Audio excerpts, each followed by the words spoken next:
As I've been trying to do lately with the trade deadline talks heating up, I'm going to go through several players that have been tied to the trade bait board and possible destinations for them that make sense. Some of these I have addressed before, but it's always fun to try and see how and why a certain player could fit on multiple teams potentially. And with that, here are 6 players that could be traded by the deadline and where they may end up.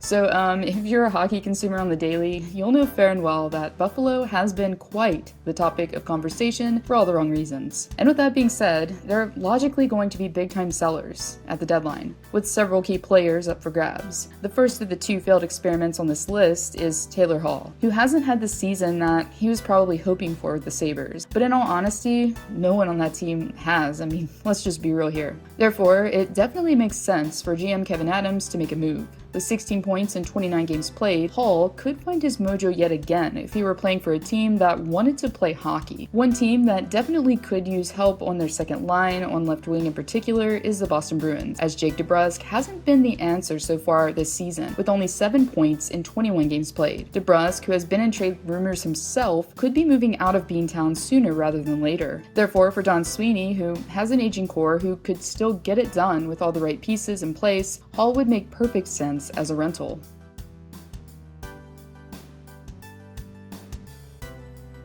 Earlier in the week, Leafs GM Kyle Dubas told the media that he's more than willing to make a trade if he can find the right partner to do so with down the line. The GM even laid out some enticing news that he would gladly dip into his prospect pool if the right offer came along. Therefore, knowing the Leafs dynamic outside of goaltending,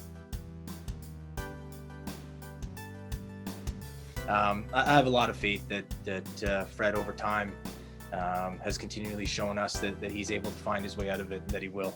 Their top 6 seems to be the area that Dubas will be looking to strengthen as the postseason approaches. Paired with a recent skid and vocalizing his desire to make a deal ASAP due to the quarantine, Dubas could be the first to make a splash pre-deadline. One forward that definitely makes sense to try and acquire is Granlund. Why? Well, aside from the fact that this guy is actually multifaceted and can literally play anywhere up front, his previous numbers he recorded in Minnesota speak to his potential ability to complement talented players such as John Tavares and William Nylander, as logically, Granlund would be slotting in on that second line, because unfortunately, I don't think, and probably most don't see Alex Galchenyuk as being the answer. The forward is also a pending UFA, so it has to be at least crossing Dubas' mind, as having that flexibility would greater serve the cap moving forward and provide less risk.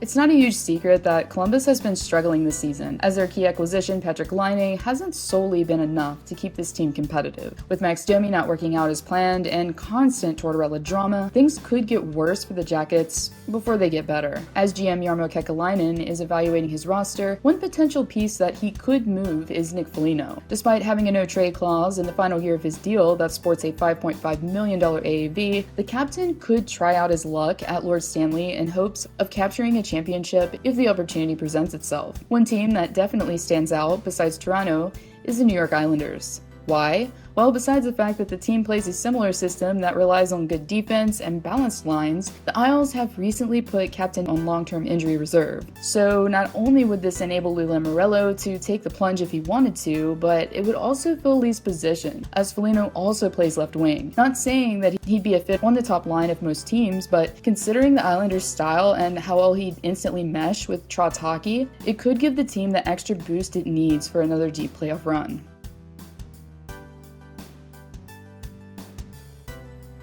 Let's just say that the short experiment for Devan Dubnyk in San Jose hasn't quite worked out as he probably planned, as the netminder has battled injuries and has been playing for a struggling team. Even though he has been backing up for the Sharks, who are 7th from the bottom league-wide, and Martin Jones having below-average numbers, Dubnyk has still been able to scrape by with an above .900 save percentage, as a goaltender currently is sporting a .904 save percentage despite having a losing record, along with a 3.12 goals against average. And yes, these numbers aren't great, but considering the situation and the fact that most of the big names in net were all signed last offseason, the options for crease improvement are going to be slim. Dubnyk, who is 34 years of age, experienced, and is a pending UFA next offseason, fits all the criteria for a contending team that's looking to add a solid backup that could also mentor along the way. Insert the Washington Capitals, as it's no secret that the net has had a revolving question mark around it all season. With Henrik Lundqvist taking leave of absence and Craig Anderson assigned to the taxi squad, the Caps are in need of a quality backup who can mentor the 25-year-old Vanacek and provide support in the postseason. Therefore, for Dubnyk, who has been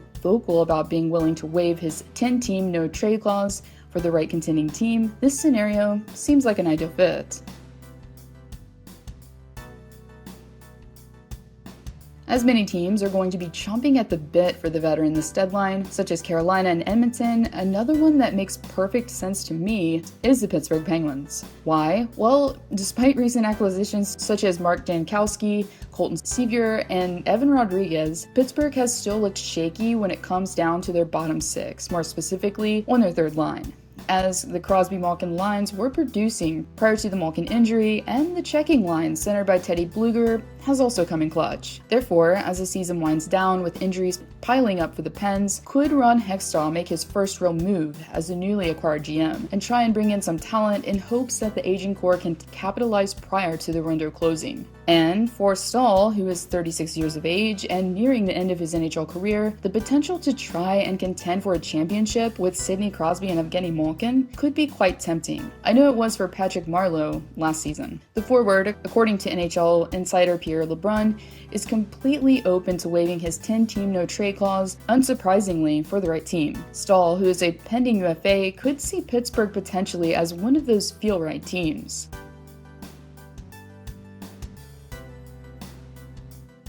While this one may seem slightly puzzling, as many seem to concentrate on adding forwards in when discussing this team, one of the Blues' biggest vices this season has actually been defense as a whole, as St. Louis currently ranks 9th league-wide on goals against and is the only team from 9th to the bottom besides Philly and Chicago that even has a chance at making a postseason entry. Their penalty kill percentage is also 7th from the bottom with a 74.3. Granted, top D-man Colton Parayko has been injured, but if I'm Doug Armstrong, looking at these numbers, I'm logically going to try and bring in some help for the playoffs. While Philadelphia has also expressed interest in Goligoski, an ideal fit could also be with the Blues, as the team obviously could use some stability on the back end at this present point in time. With Torrey Krug already leading the charge as far as being the offensive defenseman for the team, Goligoski could serve as a solid option for the second or even first pairing while Parayko is on the mend. The veteran is a left shot, but has been known to play on either side, therefore Goligoski could be that fill-in guy temporarily, as he is a pending UFA. While he's definitely not going to put up tons of points, he would likely balance out the blue line if given the opportunity.